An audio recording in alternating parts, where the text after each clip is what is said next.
Saudara-saudara, Assalamualaikum warahmatullahi wabarakatuh. Saudara-saudara sekalian, dalam kesempatan malam hari ini kita untuk mata kuliah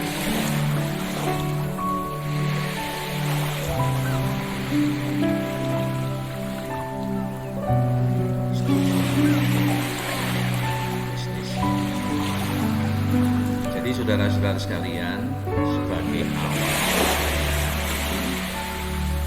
kita sampaikan kepada saudara-saudara sekalian harus mengikuti petunjuk-petunjuk yang sudah ada di masyarakat.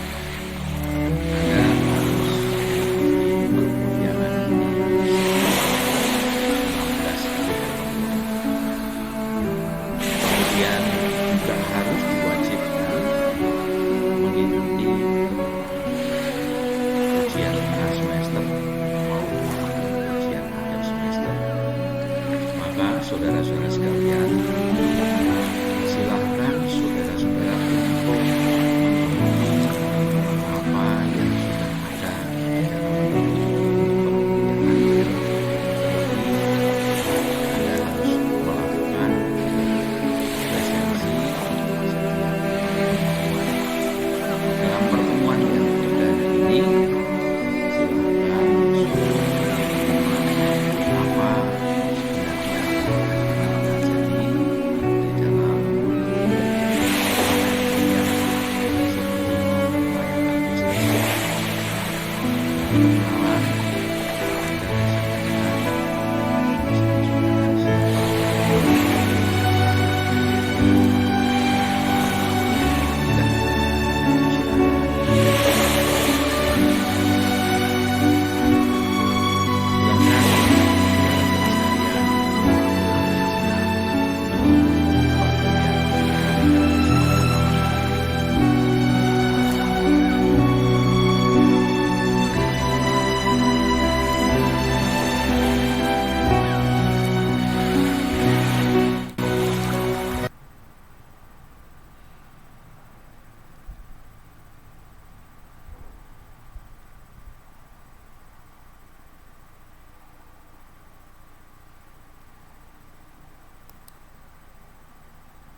Baik, saudara-saudara sekalian, kita awali perkuliahan kita dalam kesempatan malam hari ini.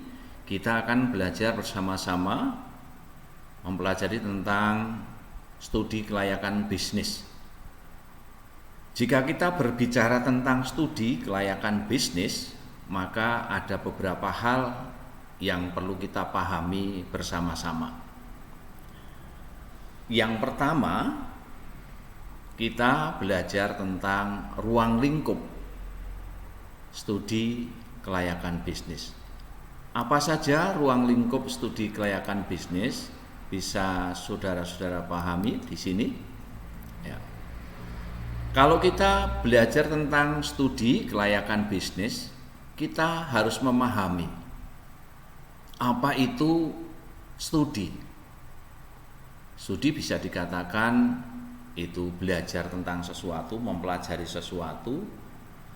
Kemudian kelayakan itu apa yang akan kita capai. Layak tidak kalau kita membuka bisnis. Kemudian kalau kita berbicara tentang kelayakan, ada beberapa hal yang perlu kita bicarakan.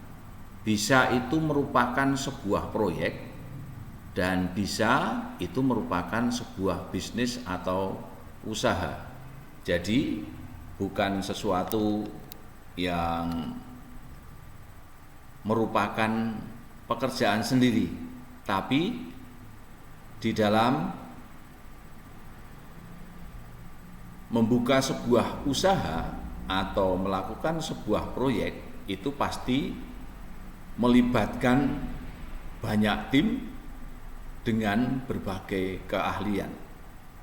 Maka saudara-saudara sekalian, harus kita pahami dulu bahwa kita akan mempelajari, akan belajar tentang bagaimana kita memahami tentang kelayakan bisnis itu sendiri.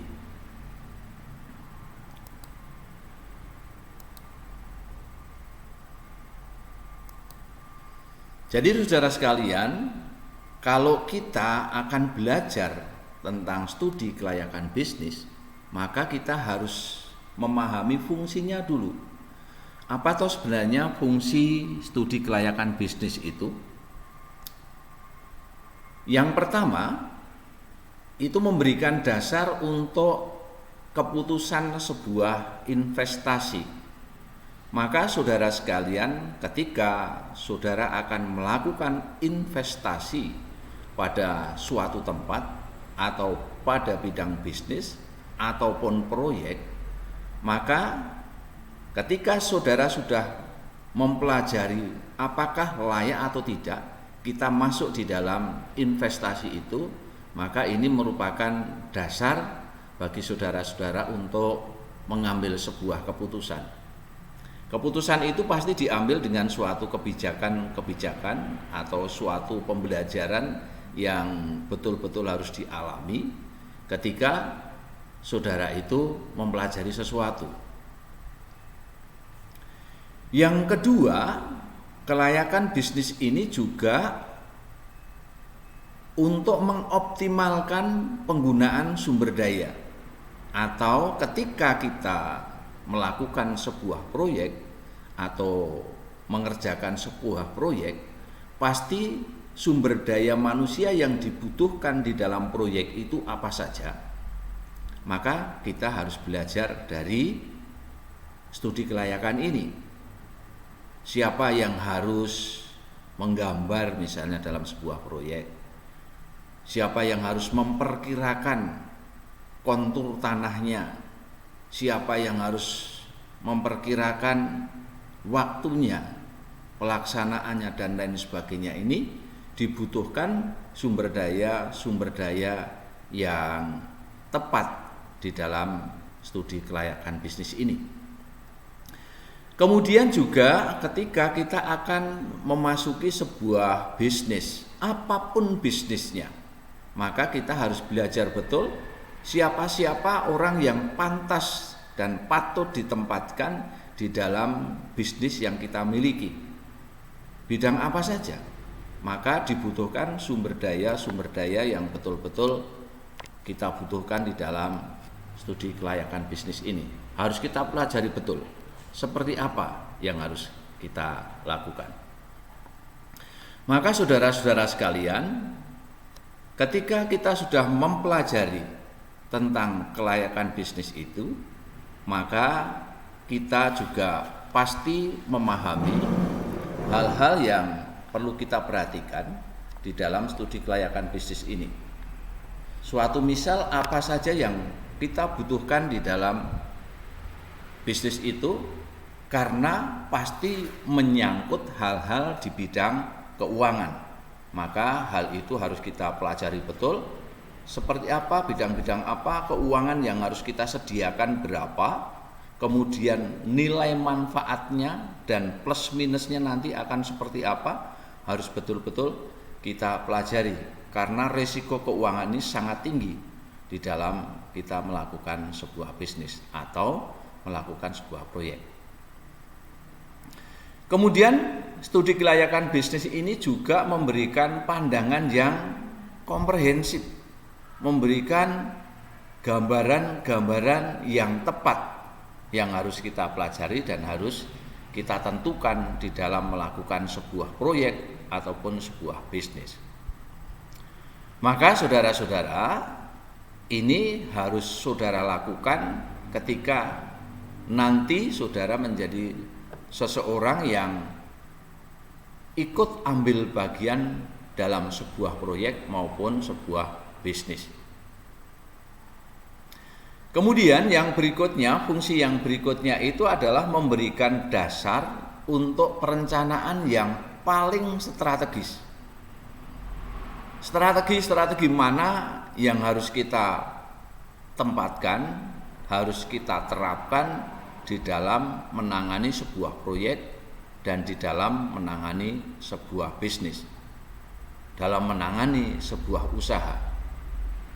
Ketika kita memberikan perencanaan yang tepat, maka apa yang kita harapkan dari proyek itu, apa yang kita harapkan dari bisnis itu, dan apa yang kita harapkan dari usaha itu pasti menghasilkan sebuah profit yang akan kita butuhkan dan yang akan kita dapatkan.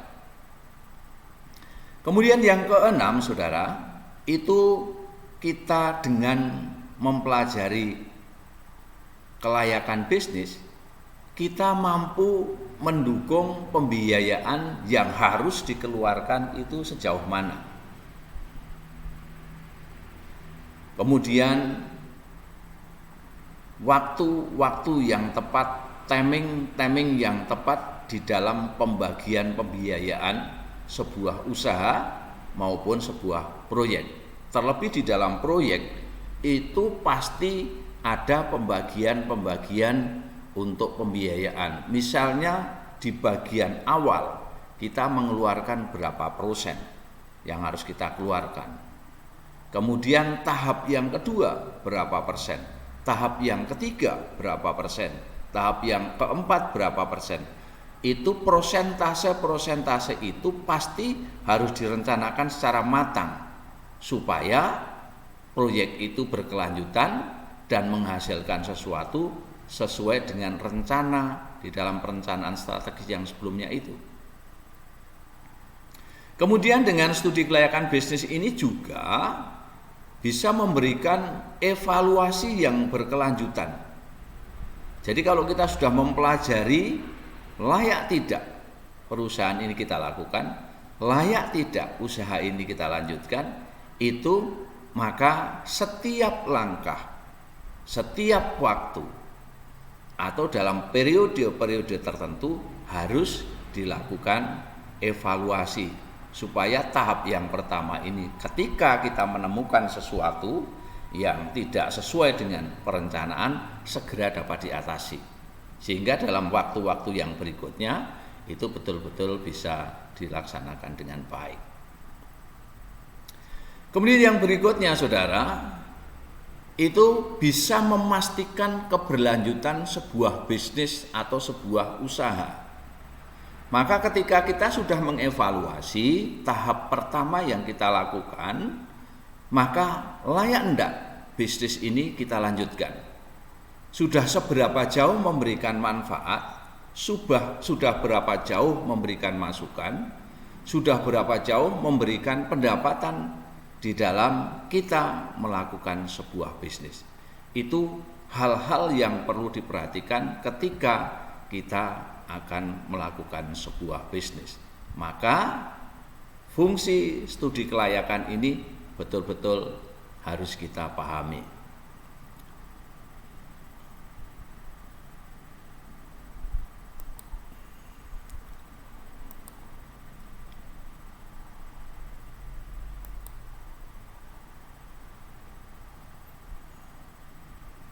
Setelah kita belajar beberapa hal tentang studi kelayakan bisnis, sebenarnya kita memahami studi kelayakan bisnis itu apa toh? Seperti di awal kita sampaikan bahwa studi kelayakan bisnis itu adalah kegiatan yang dilakukan untuk menentukan apakah suatu bisnis itu layak dijalankan atau tidak. Jadi dengan kita belajar tentang studi bisnis ini, kita mampu menganalisa secara mendalam dari aspek-aspek penting yang ada di dalam proyek itu, aspek-aspek penting yang ada di dalam bisnis itu, ataupun aspek-aspek yang penting di dalam dunia usaha itu. Apa yang perlu kita lakukan? Pasti kita akan melakukan analisis SWOT.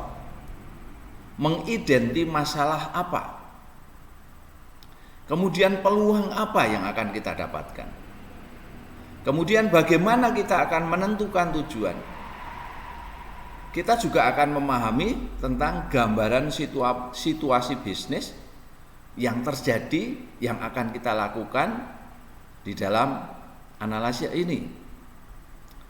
Sehingga ketika kita melihat, menilai manfaat yang dihasilkan, kita akan paham potensi risiko dan hambatan di dalam melakukan sebuah bisnis.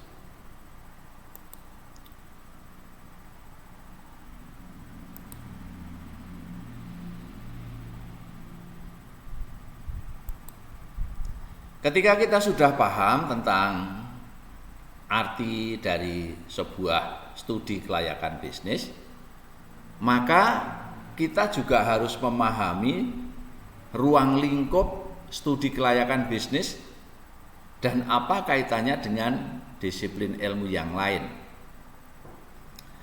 Yang pertama itu harus memahami permasalahannya dulu. Kemudian bagaimana kita akan memotivasi kita. Kemudian apakah ini berkaitan dengan masyarakat. Ini hal-hal yang semacam ini harus kita pahami betul. Jadi studi kelayakan bisnis itu kaitan-kaitan dengan yang lain, itu ada kelayakannya seperti apa, kemudian inovasinya seperti apa, kemudian ilmu-ilmu dasar yang mendasari, kemudian ahli-ahli yang berbicara tentang hal itu, tentang studi kelayakan bisnis ini ada kaitan-kaitannya dengan apa yang kita pelajari di dalam studi kelayakan bisnis ini.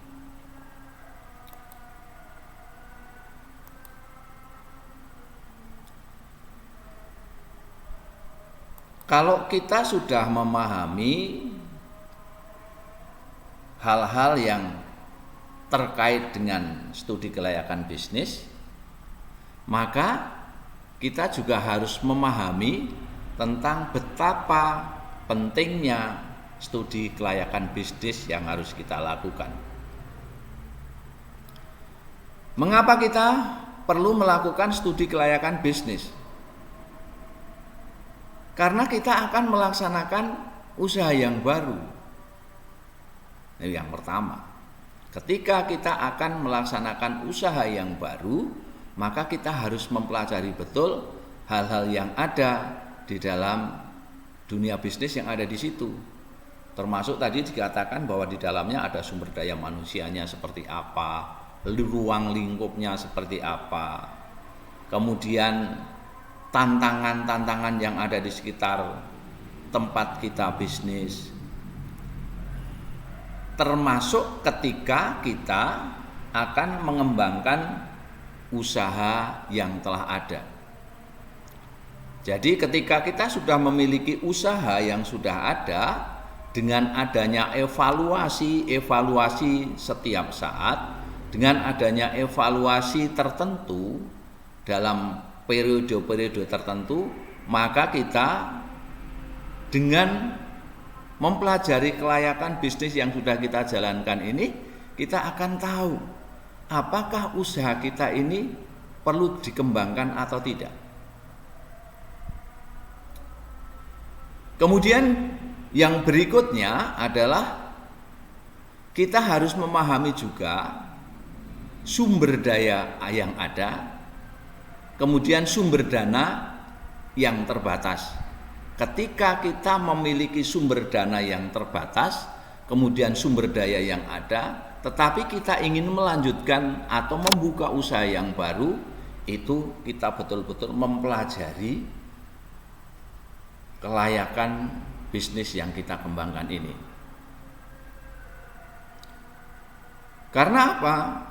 Kita lihat yang keempat ini, ketika kita melakukan suatu usaha, baik itu maupun usaha yang baru maupun mengembangkan usaha yang ada, itu pasti ada keterkaitan dengan maksimasi dari laba. Laba yang kita peroleh seberapa? Keuntungan yang kita peroleh seberapa? Maka ketika kita akan meningkatkan laba yang kita miliki atau laba yang kita dapatkan, pasti kita membutuhkan sesuatu yang luar biasa, sesuatu pemahaman, sesuatu pembelajaran. Maka ketika kita melakukan studi kelayakan bisnis ini akan memahami apa yang harus kita lakukan. Apakah kita akan membuka usaha baru di tempat yang baru atau kita akan mengembangkan usaha-usaha yang ada ini. Ketika ada indikasi-indikasi bahwa keuntungan itu akan berlipat, bahwa keuntungan itu akan lebih baik, maka kita pasti akan mengembangkan usaha yang sudah ada. Kemudian yang kelima, saudara-saudara sekalian, ketika kita mempelajari studi kelayakan bisnis itu, ada keterkaitan dengan kepentingan masyarakat dan pemerintah. Dunia usaha, perusahaan itu pasti ada kaitannya dengan kepentingan masyarakat dan kepentingan pemerintah. Apa? Masyarakat suka tidak suka pasti membutuhkan pekerjaan, membutuhkan tempat untuk mendapatkan sesuatu sebagai penopang hidupnya. Pemerintah sendiri juga begitu. Pemerintah tidak akan tinggal diam ketika masyarakatnya itu menjadi penganggur. Bahkan dia mempelajari supaya tenaga-tenaga kerja yang dihasilkan oleh dunia pendidikan itu terserap oleh dunia usaha dan dunia kerja. Maka kepentingan-kepentingan hal semacam ini pasti dibutuhkan di dalam pengembangan bisnis ataupun usaha yang ada.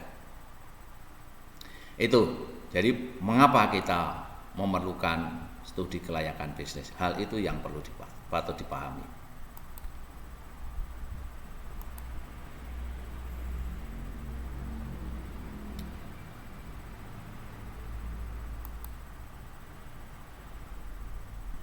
Kemudian saudara-saudara, siapa saja toh sebenarnya yang akan membutuhkan studi kelayakan bisnis ini? Yang pertama pasti pihak investor. Mengapa? Karena seorang investor menanamkan modal, itu harapannya modal itu akan berkembang, menghasilkan sesuatu, mendatangkan profit, mendatangkan keuntungan, sehingga investor itu betul-betul mendapatkan sesuatu yang bermanfaat baik bagi dirinya sendiri maupun bagi masyarakat atau pengguna-pengguna usaha yang ada di situ. Sehingga investor itu semata-mata tidak hanya menanamkan modalnya di situ, tetapi kemanfaatan modal yang ditanamkan di situ seperti apa. Itu hal yang semacam itu perlu dipahami.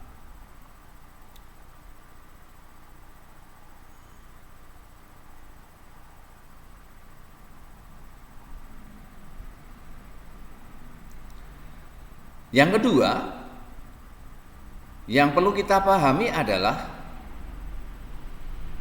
pihak kreditor. Ketika kita akan melakukan sebuah usaha, kita mengajukan pinjaman dana, maka dari pihak pemberi kredit itu akan mempelajari tentang apa yang kita miliki, apa yang kita lakukan. Kira-kira nanti bisa berjalan atau tidak. Ketika di sana dilihat sumber dananya atau sumber daya alamnya sudah bisa memastikan bisa dilakukan, kemudian lahannya bisa nanti mendapatkan hasil, kemudian pengelolaannya bisa berjalan dengan baik, dan sudah ada tanda-tanda bahwa itu nanti akan menghasilkan sesuatu, maka seorang kreditor harus mempelajari ini. Layak enggak untuk diberikan sebuah kredit, diberikan sebuah pinjaman modal. Maka ketika itu bisa, maka seorang kreditor tidak akan ragu-ragu lagi untuk memberikan pinjaman. Kemudian yang ketiga adalah pihak manajemen perusahaan.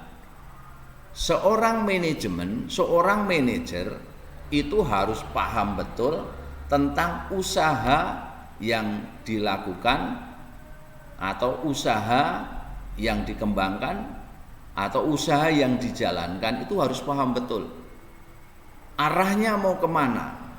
Maka seorang manajer harus betul-betul mempelajari kelayakan yang ada di dalam perusahaan tersebut, sehingga seorang manajer betul-betul nanti mampu menjalankan bisnis yang ditugaskan atau bisnis yang dipercayakan pada dirinya.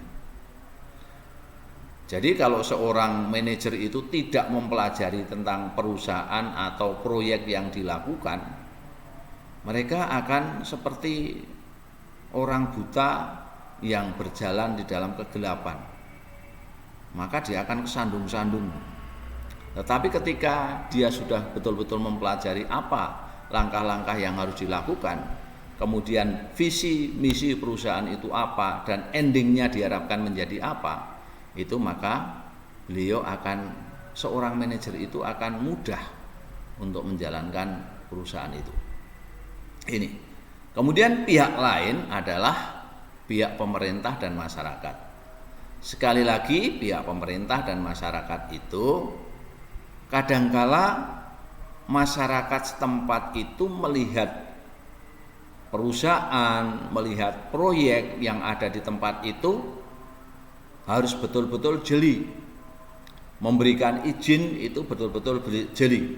Apakah ini bermanfaat atau tidak, berdampak atau tidak dengan masyarakat sekitarnya, maka itu perlu dilakukan pembelajaran.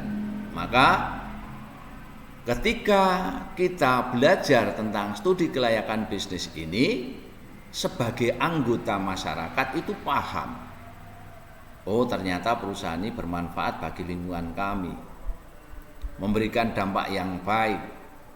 Apalagi pihak pemerintah, ketika dia memberikan izin, ketika dia memberikan peluang usaha atau proyek diadakan di tempat itu, pasti akan melihat kebermanfaatannya bagi masyarakat yang ada di sekitarnya, akan mendatangkan sesuatu yang luar biasa di dalam kegiatan perusahaan yang dijalankan itu.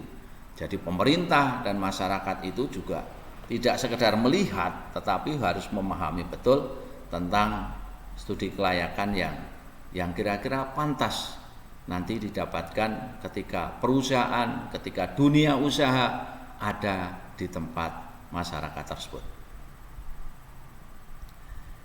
Yang berikutnya, saudara-saudara, ketika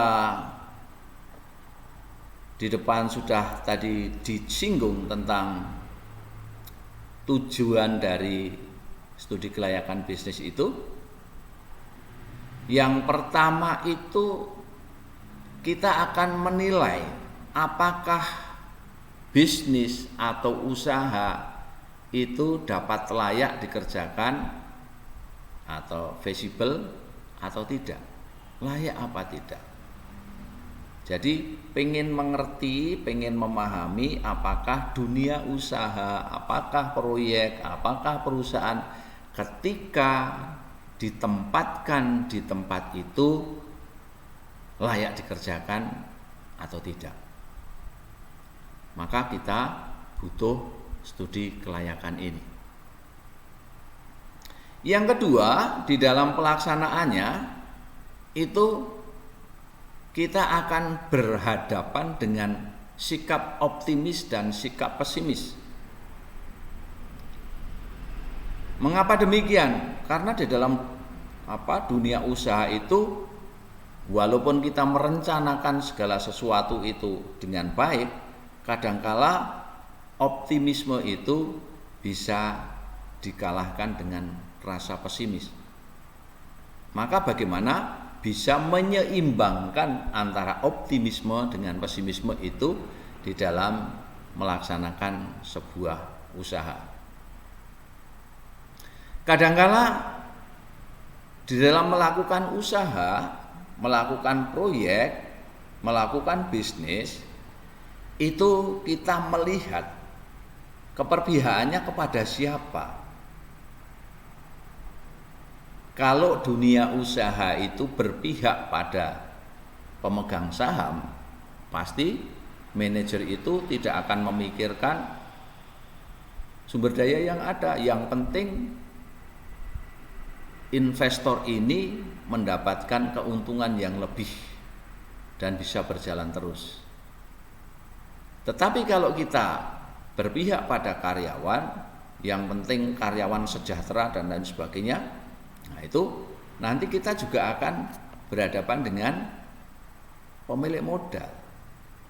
Maka yang baik itu keperpihakannya ini adalah dua sektor. Kita berpihak pada sumber daya yang kita miliki, juga berpihak pada investor, supaya kedua-duanya itu mendapatkan sesuatu yang bermanfaat.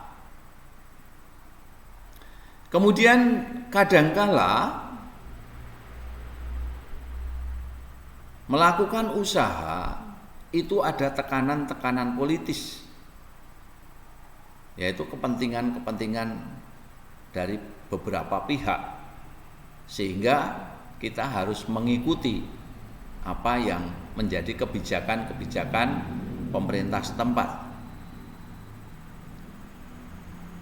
Tekanan politis ini ketika sungguh menguntungkan perusahaan, paling tidak memberikan kenyamanan para perusahaan, memberikan kenyamanan di dalam dunia bisnis, dalam proyek pun, maka itu kita jalankan.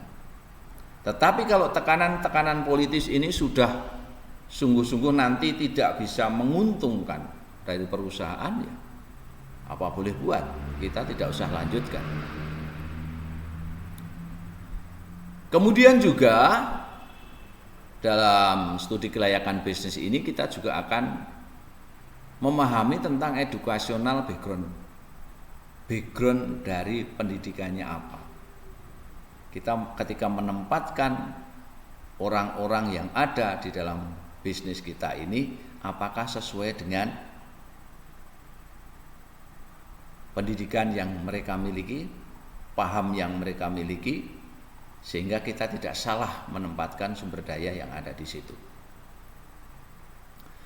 Kemudian yang tidak kalah penting adalah working experience. Jadi dalam perjalanan perusahaan kita selalu memberikan eksperimen, memberikan penelitian supaya betul-betul apa yang kita lakukan ini benar-benar bisa bermanfaat bagi mereka. Itu hal-hal yang perlu kita pahami di dalam kita memahami studi kelayakan bisnis itu, saudara.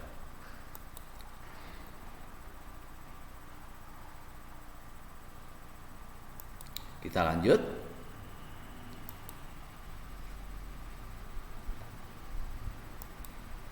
Nah, setelah kita sedikit tadi belajar tentang tujuan, belajar yang tentang studi kelayakan bisnis ini, ada beberapa contoh yang perlu kita pahami ketika kita akan melakukan usaha, akan kita melakukan bisnis. Contohnya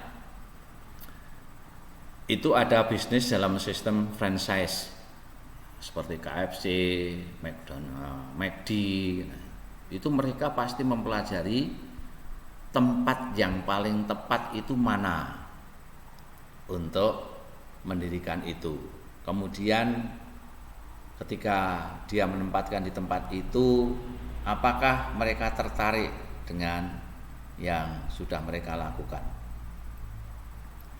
Misalnya juga kita akan mendirikan apartemen seperti yang di Jogja sekarang yang baru terkenal Pakuwon Indah. Mereka pasti sudah belajar tentang bagaimana siapa yang akan ke sana, kemudian siapa yang akan berkunjung, bahkan ingin memiliki apartemen di Pakuwon Indah ini. Kemudian pembangunan mall, Bumi Kedaton misalnya di Jogja. Kemudian Zero Sugar by Coke ya. Kemudian misalnya di dunia musik, mereka itu sudah bisa kita lihat. Itu beberapa contoh saudara-saudara sekalian ketika kita mempelajari tentang dunia bisnis. Saya kira itu saja dulu saudara-saudara pertemuan dalam kesempatan malam hari ini.